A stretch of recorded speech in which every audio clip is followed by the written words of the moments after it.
Good evening, anybody who is watching tonight. Feel free to jump in the chat.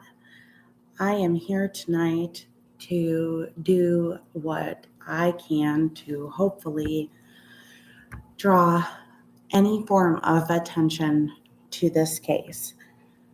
Tamontez Hurt, 19-year-old college student, missing, Missouri, went missing in Kansas City, Missouri on February 1st, 2024. So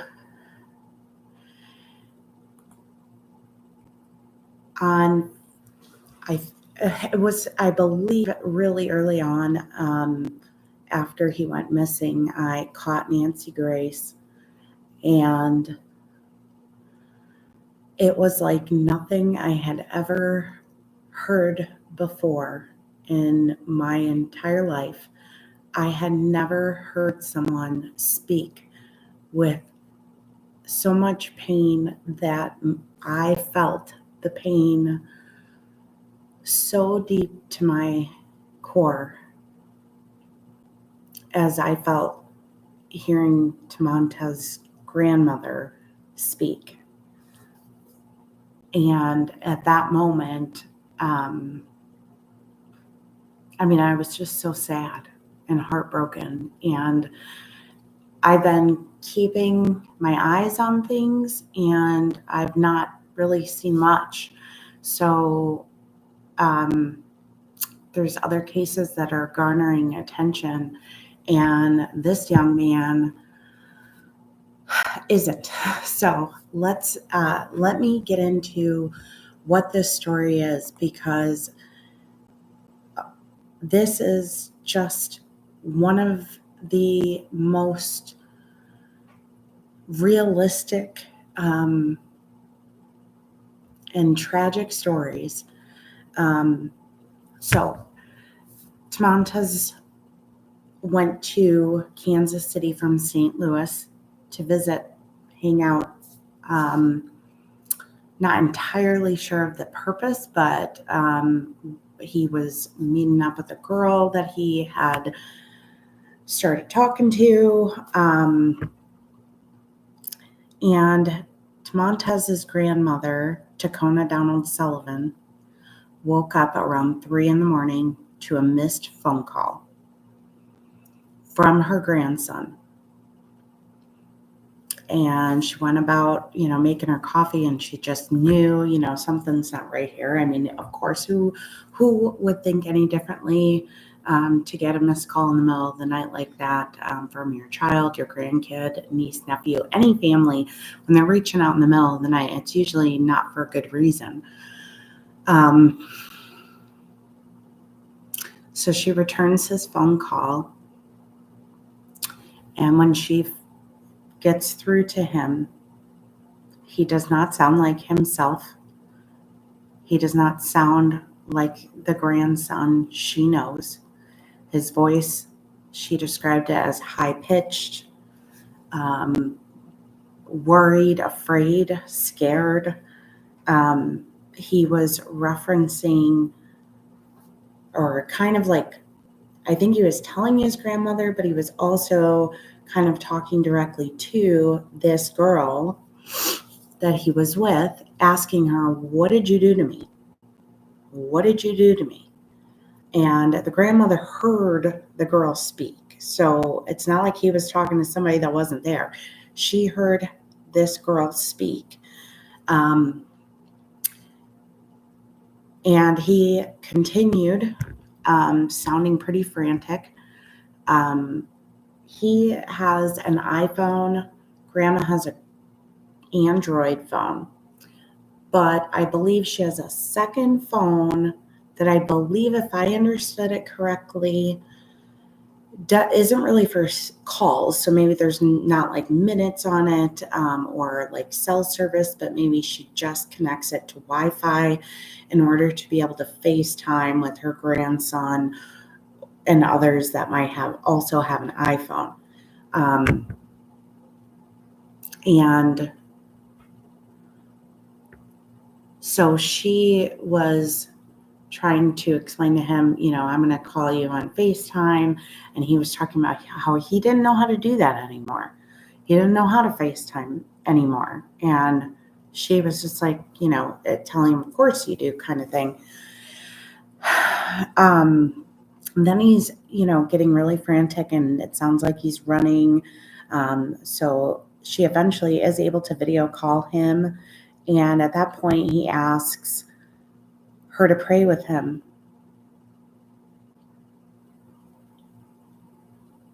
And they begin to pray together. And it looks like he is looking at someone. And kind of maybe, I guess, redirecting his focus. So, his grandmother is extremely concerned. And so she gets her Android while keeping him on FaceTime. She gets her Android and she calls 911. And she, after some back and forth, is able to get the address and get the address to the police. And she calls police, and they basically tell her when she calls 911 that she can't call from St. Louis for a situation happening in Kansas City. And I'm going to call BS on that. And I'm not going to get into that right now, but I can say with 100% certainty that I know that that is false. Not what the grandmother said, but what she was told is false. So then she called, I believe, Truman Hospital, was tied in with the 911 call. And then eventually the police did go, and the police then told the grandma that they couldn't get in. And it kind of seemed like maybe they weren't pushing too hard to get in. And I guess the girl was trying to get him to leave with her. And the grandmother, of course, is still on, and she is telling her grandson, Montez, no, you stay put. The cops are coming. You don't go anywhere. You stay exactly where you are. And he is continuing to ask this girl, what did you do to me? Eventually, the police get in. They ask, and they hear him ask her this, and they ask, him, what was he given? And he said he didn't know.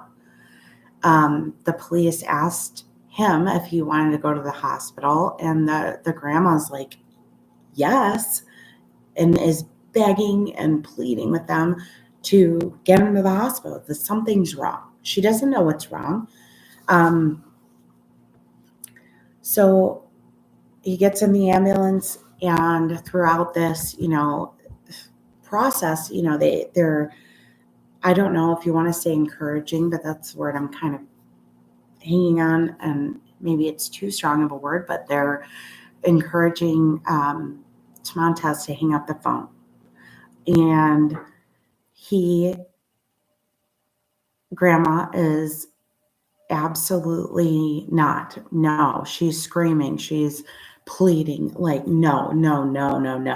You have the right to have your phone. You do not turn this phone off. You do not hang up. The ambulance, the EMS workers in the ambulance let him stay connected. They take his blood pressure. She overheard them say it was 132/88. He is crying, Granny, don't leave me. And so eventually she finds out he was being taken to St. Luke's Hospital on the Plaza. She is on the phone with him. She's on her way to work while she's on the phone with him. And he starts talking about God and God being forgiving. And, he's put in the hospital bed, and, he's talking about God a lot, and grandma's still on the phone with him. And, all this time is passing, and she's just like, kind of trying to figure out what's going on. And he's not being seen. He's not being attended to. He's just laying there in a bed. That's it. Eventually, he told his grandmother that he was thirsty. And she said, well, you go tell them you want something to drink. So he got up, he went to ask for water, and mentioned that he hadn't slept. And his grandmother asked, why haven't you, what do you mean you haven't been asleep? And he just kind of said he's not sure why. So he talked to them, and I guess he got a Sprite. 2 to 3 hours later, nurse comes in the room. Grandma's still on the phone. And she hears them start talking about discharging him. And she loses it. And I don't blame her. She's like, what? What do you mean? You're done. You haven't done anything. Take it, you haven't done like test. You haven't done anything. He came in, and this is not my grandson. This is not how he acts. And you basically let him lay in a bed, and they're just kind of like, well, we let him, get some rest and sleep, and we gave him some Sprites, and, that's about all we can do. And she's just like, what? What do you mean? That's all you can do? You gave him some soda and a bed to lay on? And I'm just, whew. And she is trying this entire time to explain that this is not him. This is not right. This is not how he acts. This is not consistent with his normal behavior. We're talking about, a college student, 19 years old. And if I remember correctly, we're talking like barely 19 years old. So to anybody, who's a mom or a grandma, that's still like your baby. That's still like, that's like a kid in your mind. Legally, yes, an adult. But I mean,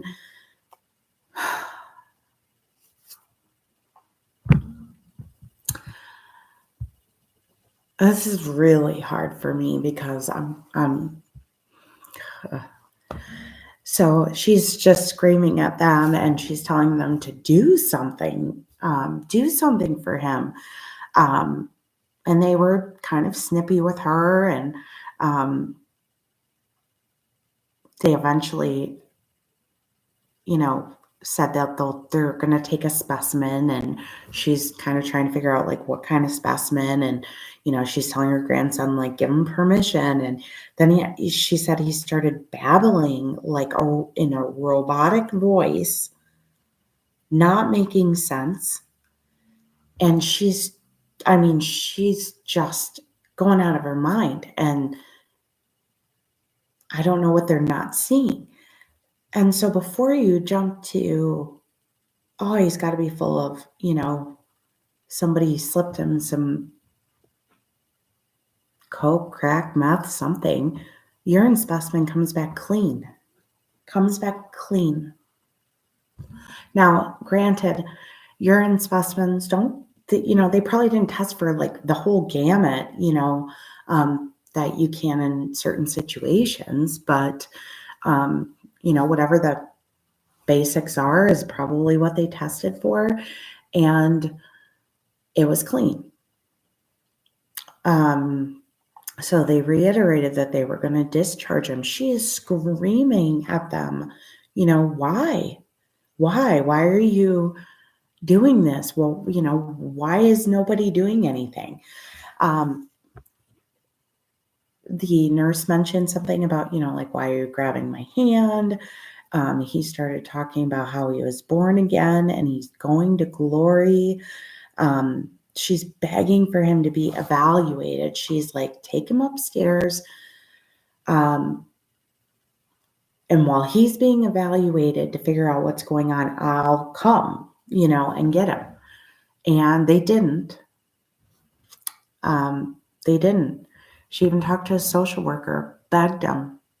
And they said, well, we'll get him a voucher for, and so eventually she said, well, okay, she knows they're not going to do anything. So she tells him, I'm going to get you a bus ticket back home at the Greyhound station.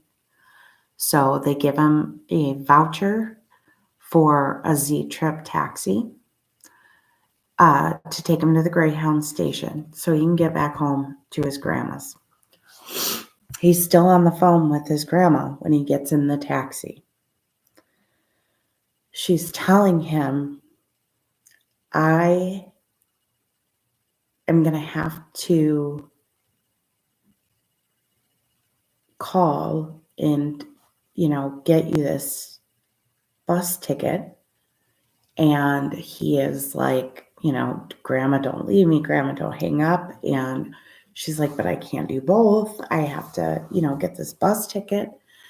And so they eventually disconnect while he's in the cab on the way to the bus station. And she, gets the bus ticket set up and she goes to call him back, I imagine, with the details. And he's not answering. And she's repeatedly calling him and he is not answering.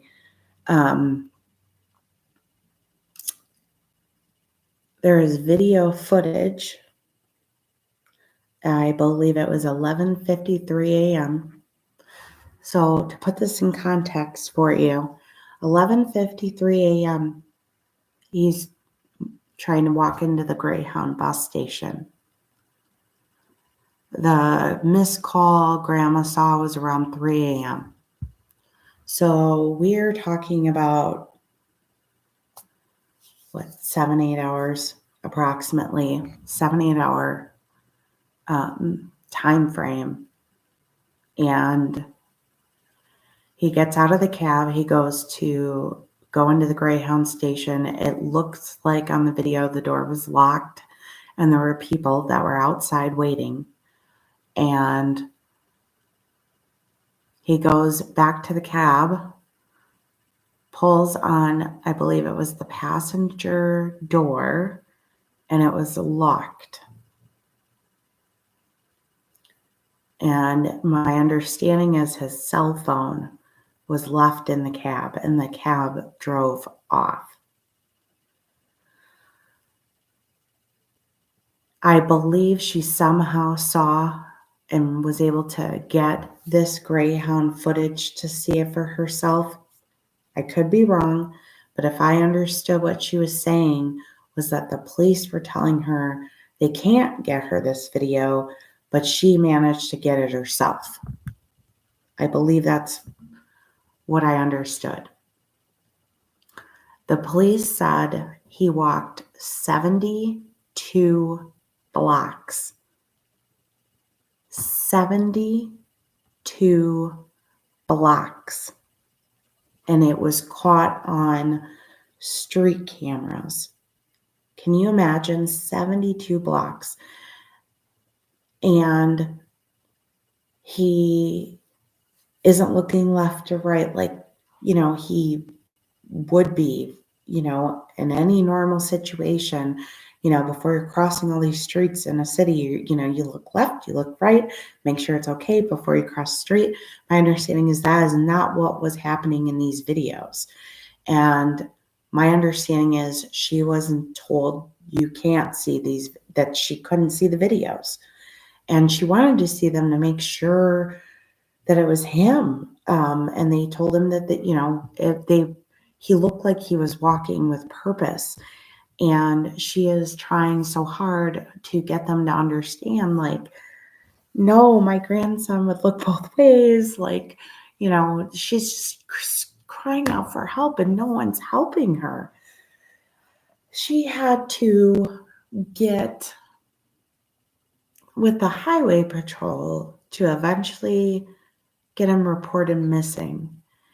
And I can't really recall the source, but I believe it took a substantial time for that to happen. Now, I have a list of vitally important to this case questions.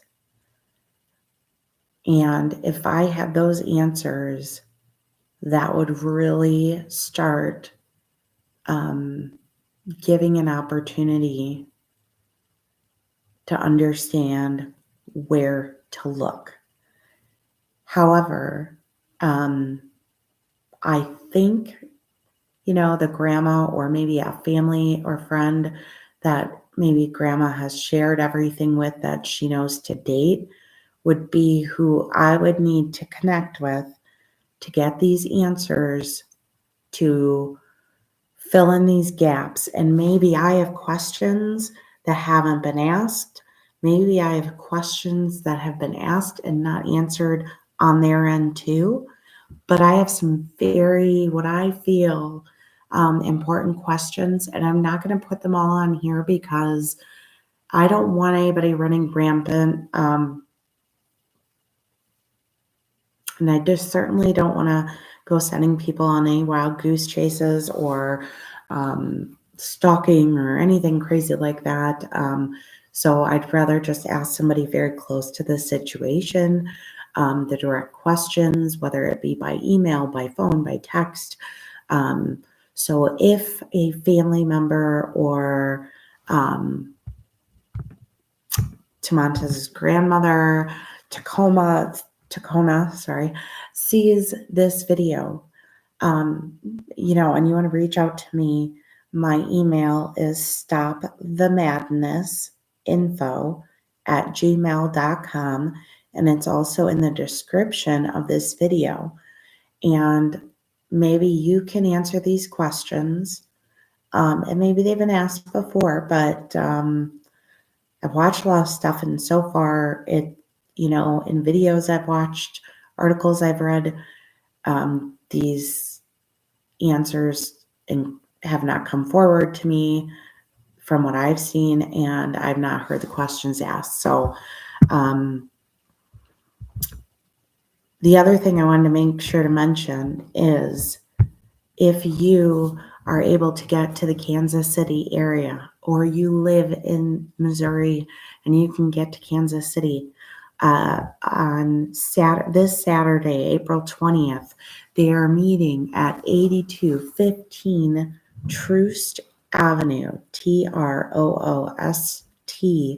Avenue, Kansas City, for a search. Snacks and water are provided. They're asking you to dress comfortably. I'm just verifying. I want to say I saw 2 o'clock. Yes, 2 o'clock. Casey Discover posted the search party. Dear followers, our search for Tamanta's hurt continues this Saturday. We will be conducting our search on Troost Avenue starting at 82nd and Troost. We kindly request that all volunteers come dressed comfortably and preferably wearing old clothes as we continue our efforts to find Tamanta's hurt. I apologize. Snacks and water will be provided. I'm not at this point super comfortable getting into a lot of things on here. I would be okay sharing them privately with a family member or close friend of his. But I believe I am able to wrap my mind around a lot more in this case than most cases. And I have a very strong belief that he is out there and that he is alive. And I think he can be found. And so I'm really reaching out, hoping to get some answers because I think that he can be found and he can be returned to his family. And I would encourage any of you, all you have to do is Google his name and then add Nancy Grace to listen to it on Apple Podcast or on Maybe it's probably on YouTube as well. And listen to this show and listen to the just utter devastation in his grandmother's voice. It's so palpable, and it's just horrible. And this is not going to be the last video about him.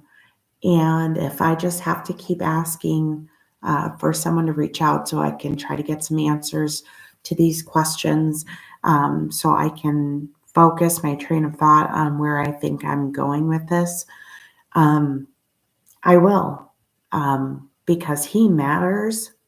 He matters to a lot of people. And I have seen posts by family members of his. I mean, there is a hole in their hearts and they're desperately looking. They're hardly getting any help, hardly getting any attention. Let's bring this family help. Let's bring them resources. But in order to get them maybe on the right path, I really need some answers to these questions. And again, I'm not going to comment all of the questions because I'm a little concerned if I do that. I'm not going to elaborate. I just don't want to push speculation or send anything in the wrong direction. So I'm trying to be appropriate, and we're going to find a way. We're going to find solutions. She shouldn't have to be begging for this help. This help should be there. I am, digging into cases and, and then some of them I just have to say, you know what? This is going crazy. And then I'm brought back and just feeling the pain and thinking, where is his grandma's help? Where is Tamontez's family's help? I don't care if a 5-year-old is missing, 15, 20, 50. He's missing. Black, white, Hispanic, Middle Eastern, doesn't matter. Age doesn't matter. Color of the skin doesn't matter. Education, none of it. None of it. Location, none of it matters. This person's missing and deserves the same attention, deserves the same support and efforts. We're talking about a big city in a state that touches another state and all that. So there are people that can help, and maybe there's a lot of people that want to help and they financially cannot get there. Well, let's get these people some help. I've not seen a GoFundMe or anything to try to get some resources, whether it's a private investigator for the family to help this grandmother. I know she's working and she's going there, on the weekends searching for him because the bills don't go away. The bills don't go away. Okay. And if he comes back, they're rallying their money for his college fund. I mean, this is real. Like, it's real. Your whole world stops when somebody you love is missing and they're not getting the help. They're not getting the help from law enforcement. They're not getting enough help from the community. And so if they need help and they need resources, let's figure it out. And there are way too many missing people out there, and all the attention can't be put on 1, 2, 3 people.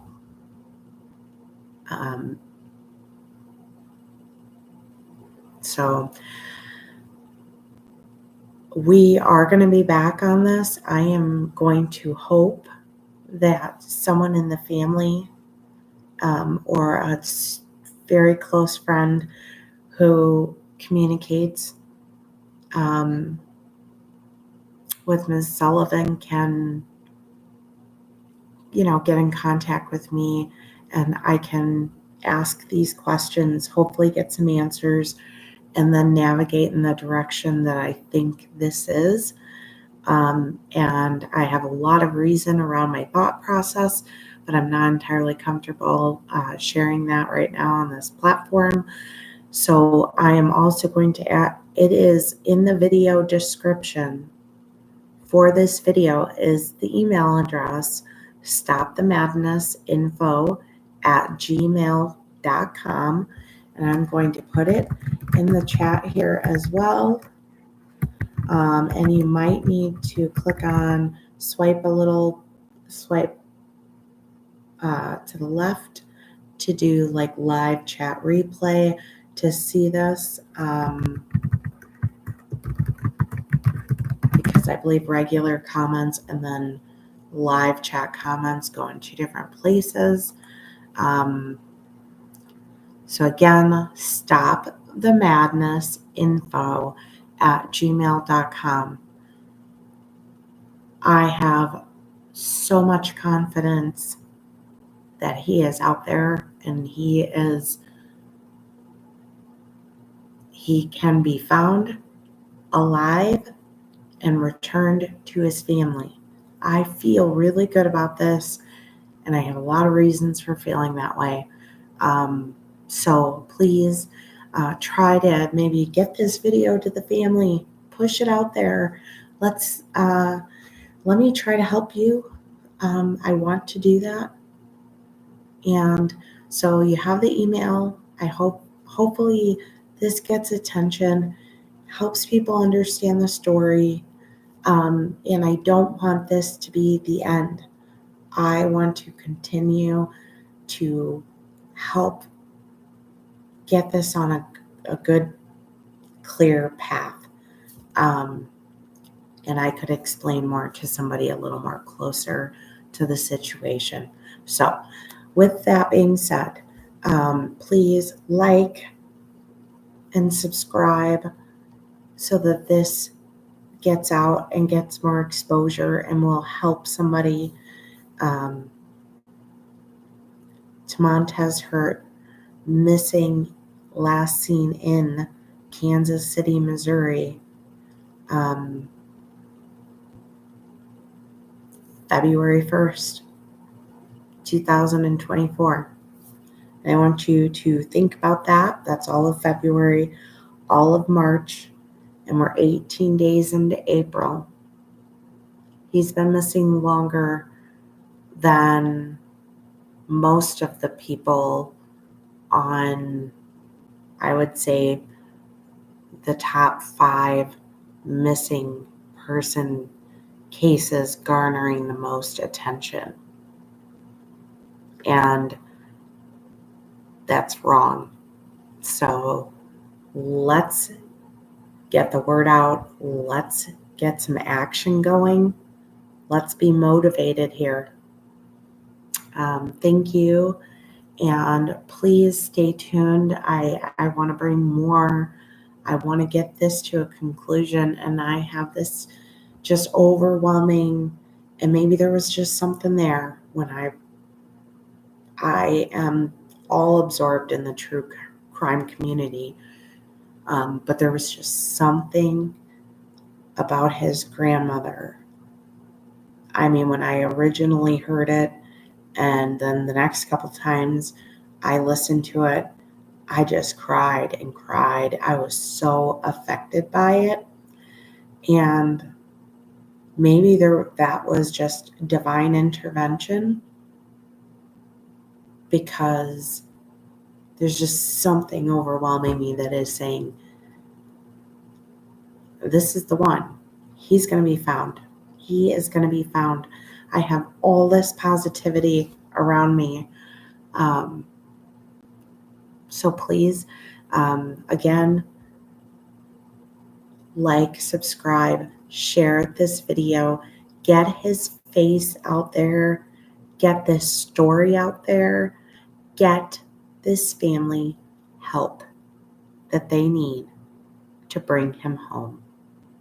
Thank you all and have a great night.